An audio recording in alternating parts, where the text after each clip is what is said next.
Om Swastiastu. Terima kasih atas waktu yang telah diberikan. Di sini kami ingin mempresentasikan hasil dari kerja kelompok kami.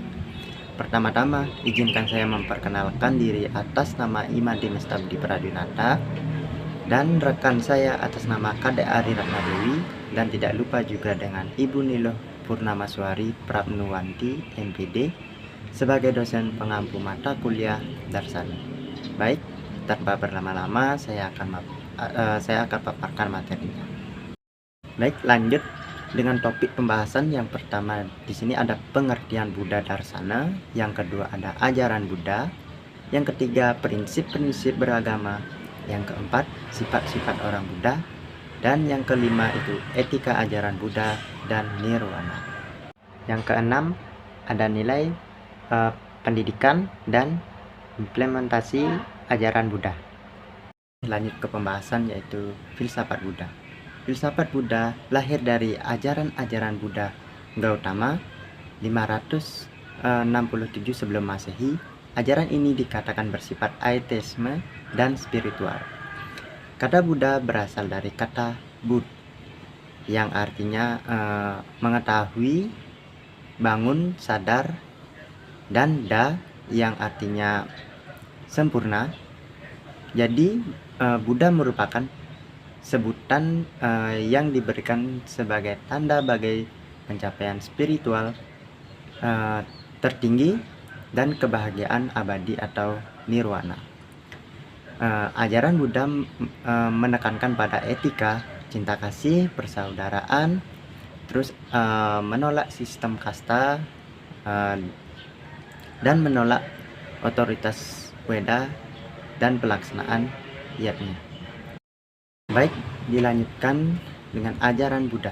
Ajaran Buddha sering disebut dengan jalan tengah Madhyayama Marga.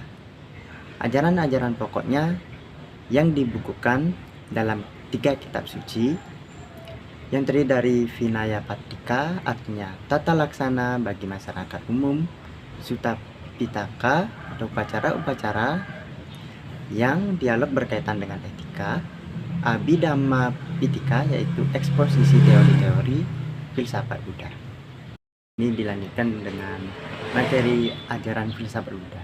Yang pertama ada dukkha, yang bagaimana hidup adalah penderitaan. Yang kedua itu ada tresna, yaitu menyebabkan penderitaan.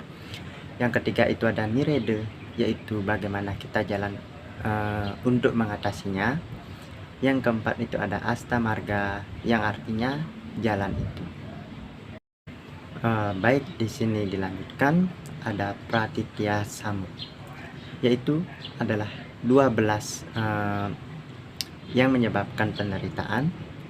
Yang pertama itu ada avidya, yang dimana adanya kebodohan, dan juga ada samkara, yaitu kesan di masa lalu. Yang ketiga itu ada wijana, yang artinya kesadaran awal. Yang keempat itu ada nama, yaitu rupa, pikiran dan badan. Dan kelima ada sadayantana, yaitu 6 anggapan. Yang keenam ada sparsa, yaitu kotak hubungan dengan objek. Yang ketujuh ada wedana, yaitu bagaimana pengalaman yang lalu. Terus yang ke-8 ada tresna, yaitu haus akan kenikmatan. Yang ke-9 upadana, perhatian yang lebih. Yang ke-10 itu bahya, yaitu keinginan supaya terjadi. Dan yang ke-11 itu ada jati, yaitu kelahiran. Dan yang terakhir 12 yaitu jara marana, yaitu umur tua. Saya akan memaparkan materi yang selanjutnya, yaitu prinsip-prinsip beragama. Yang pertama, percaya kepada diri sendiri dalam mengembangkan ajaran Sang Buddha. Kedua, jadikanlah ajaran Sang Buddha Dharma sebagai pencerahan hidup. 3. Segala sesuatu tidak ada yang kekal abadi. Yang keempat, tujuan dari ajaran Sang Buddha Dharma ialah yang untuk mengendalikan pikiran. 5. Pikiran dapat menjadikan seseorang untuk menjadi Buddha, namun pikiran dapat pula menjadikan seseorang menjadi binatang. Yang keenam, hendaknya saling menghormati satu dengan yang lain dan dapat menghindarkan diri dari segala macam perselisihan. Yang ketujuh, bila mana melalaikan ajaran Sang Buddha dapat berarti belum pernah berjumpa dengan Sang Buddha. Yang kedelapan, marah. Setan dan keinginan nafsu duniawi senantiasa mencari kesempatan untuk menipu umat manusia. Yang kesembilan, kematian hanyalah musnahnya badan jasmani. Yang ke-10, Buddha yang sejati bukan badan jasmani manusia tetapi pencerahan sempurna. Yang ke-11, kebijaksanaan sempurna yang lahir dari pencerahan sempurna akan hidup selamanya di dalam kebenaran. Yang ke-12, hanya mereka yang mengerti, yang menghayati dan mengamalkan dharma yang akan melihat Sang Buddha. Yang ke-13, ajaran yang diberikan oleh Sang Buddha tidak ada yang dirahasiakan, ditutup-tutupi, ataupun diselubungi. Yang selanjutnya adalah sifat-sifat seorang Buddha. Yang pertama, bertingkah laku baik, berpandangan hidup luhur, memiliki kebijaksanaan sempurna, memiliki kepandaian mengajar yang tiada bandingan, memiliki cara menuntun dan membimbing manusia dalam mengamalkan dharma. Selanjutnya yaitu sikap anti spekulasi. Buddha merupakan pembaruan dan guru etika dan bukan ahli metafisika. Bagi Buddha, ketimbang membicarakan pertanyaan metafisika yang secara etis tak ada gunanya dan secara intelektual tak ada kepastiannya, lebih baik mencoba menjelaskan pertanyaan-pertanyaan yang paling penting tentang penderitaan, asalnya, penghentiannya, dan akan menghantarkan penghentian itu. Baik, materi selanjutnya ialah ajaran Gautama. Kebijaksanaan mulia pertama tentang penderitaan. Pandangan penderitaan yang membingungkan pikiran Siddhartha muda adalah penyakit, usia tua, dan kematian. Tapi bagi pikiran Buddha yang tercerahi hal tersebut, serta semua yang berasal dari keterikatan adalah penderitaan. Dan yang kedua adalah kebenaran mulia kedua tentang penyebab penderitaan. Konsepsi khusus tentang penyebab natural dari sebuah kejahatan kehidupan oleh Buddha dikenal dengan Pratyasamuppada, di mana keberadaan di setiap peristiwa bergantung pada beberapa kondisi yang menyebabkan timbulnya penderitaan. Yang ketiga, kebenaran lenyapan penderitaan. Yang sudah diungkapkan sebelumnya bahwa penderitaan muncul karena beberapa kondisi. Namun apabila kondisi ini dapat dilepaskan, maka kesengsaraan itu pun akan lenyap. Yang keempat, kebenaran tentang jalan kebebasan. Kebenaran bahwa ada yang menghilangkan penderitaan, jalan mencapai kelepasan. Dalam ajaran Buddha diperoleh dari pengetahuan dari kondisi pokok yang menyebabkan penderitaan tersebut, yang terdiri dari 8 jalan utama, yaitu pandangan yang benar, samyagadrishti, 2. Determinasi yang benar atau keputusan yang benar, samyakasamkalapa, 3. Perkataan yang benar, samyalagwak, 4. Perilaku yang benar, samyakarmanta, 5. Cara hidup yang benar atau mata pencarian yang benar, samyagajiva. Yang keenam, usaha yang benar, samyagavayama. Yang ketujuh, perhatian yang benar atau sikap pikir yang benar, samyakasmerti. Yang kedelapan, konsentrasi yang benar, samyakasmadi. Baik, yang selanjutnya adalah etika ajaran Buddha. Sang Buddha meminta para pengikutnya agar menghindari kejahatan, melakukan kebaikan, dan memurnikan pikiran dengan mengidentifikasi dan menyingkirkan pikiran yang senonoh. Maksud dalam konsentrasi dan meditasi mempercayai dharma dan setia terhadap etika yang merupakan kunci-kunci ajaran Sang Buddha. Baik, yang selanjutnya adalah melalui meditasi utama Buddha menggali 1. Pengetahuan mengenai dharma yang mengajarkan pengendalian terhadap diri sendiri dan yang lain telah terjebak dalam penderitaan sebagai akibat dari kelahiran yang dipenuhi oleh ketidaktahuan. 2. Standar etis yang tinggi di dalam pemikiran dan tindakan. Yang ketiga, perenungan yang mengambil jarak terhadap tubuh, pikiran, emosi, dan indera. Baik, yang selanjutnya adalah nirwana.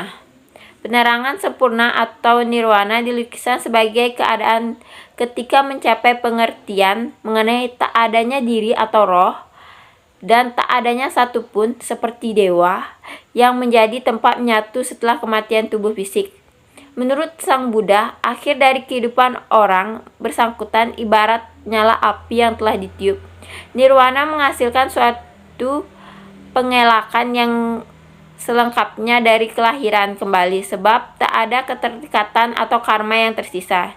Nirwana harus dipahami bukan dilukiskan. Menyerahkan dalam diri kehidupan nirwana akan memberikan kedamaian dan lenyapnya kebencian, keserakahan, dan segala macam ilusi tentang hakikat yang abadi. Nirwana adalah satu-satunya harapan untuk keluar dari roda kelahiran kembali yang mengikat kita melalui perbuatan kita, baik untuk tujuan baik atau jahat. Meninggalkannya tubuh fisik Sang Buddha menandai hidupnya yang terakhir, sebab hidupnya yang penuh pengertian dan keteladanan itu membuat tak ada karma yang tersisa untuk menyebabkan kelahiran kembali. Baik, selanjutnya nilai pendidikan. Nilai-nilai moral tidak mampu menghayati hidup lebih baik. Ilmu pengetahuan pun tidak bebas nilai, di mana ilmu pengetahuan adalah hasil pemikiran manusia dalam situasi dan kondisi tertentu yang dibangun oleh seperangkat nilai. Tujuan pendidikan adalah berbeda secara konsisten dengan prinsip Buddha. Efisiensi praktis mempunyai kedudukan dalam pendidikan Buddha. Buddha mengemukakan jalan tengah sebagai aspirasi spiritual mulia, tergantung kesehatan fisik dan jasmani materi bagi masyarakat. Analisasi pengetahuan tentang keragaman dan nilai-nilai ritual dari berbagai aliran atau tradisi dalam agama Buddha serta keragaman agama dan kepercayaan di Indonesia. Yang ketiga yaitu etika. Etika merupakan etika Buddha selaras dengan nilai-nilai Pancasila, dasar negara yang minimal mencakup etika sosial, etika ekonomi, dan etika alam. Etika berfungsi sebagai sarana membentuk peserta didik yang berakhlak mulia dan berbineka, serta sebagai pedoman bagi peserta didik untuk hidup mengembangkan secara holistik antara pengembangan fisik, moral, dan sosial. Yang selanjutnya, implementasi ajaran Buddha. Dalam mempelajari ajaran Buddha, kita harus meneladani bodhisattva. Bodhisattva bukan hanya menolong orang lain, melainkan juga harus menolong diri sendiri. Menolong diri sendiri berarti harus menjalankan hidup sesuai ajarannya. Yang pertama, sopan terhadap orang lain dan berpakaian sebagaimana mestinya. Ajaran Buddha mengajarkan kita untuk sopan pada orang lain dan juga berpakaian sebagaimana mestinya. Contohnya saat kita ke sekolah, kita berpakaian sesuai dengan aturan sekolah. Nah, yang kedua, tata krama di meja makan. Dalam ajaran Buddha, kita diajarkan tata krama di meja makan, seperti saat kita akan mengambil lauk, kita menggunakan sendok. Yang ketiga, mentaati peraturan. Ajaran Buddha mengajarkan kita untuk mentaati peraturan. Contohnya peraturan di sekolah maupun di luar sekolah. Baik, sekian presentasi dari kami. Saya tutup dengan Paramesanti. Om Santi Santi Santi.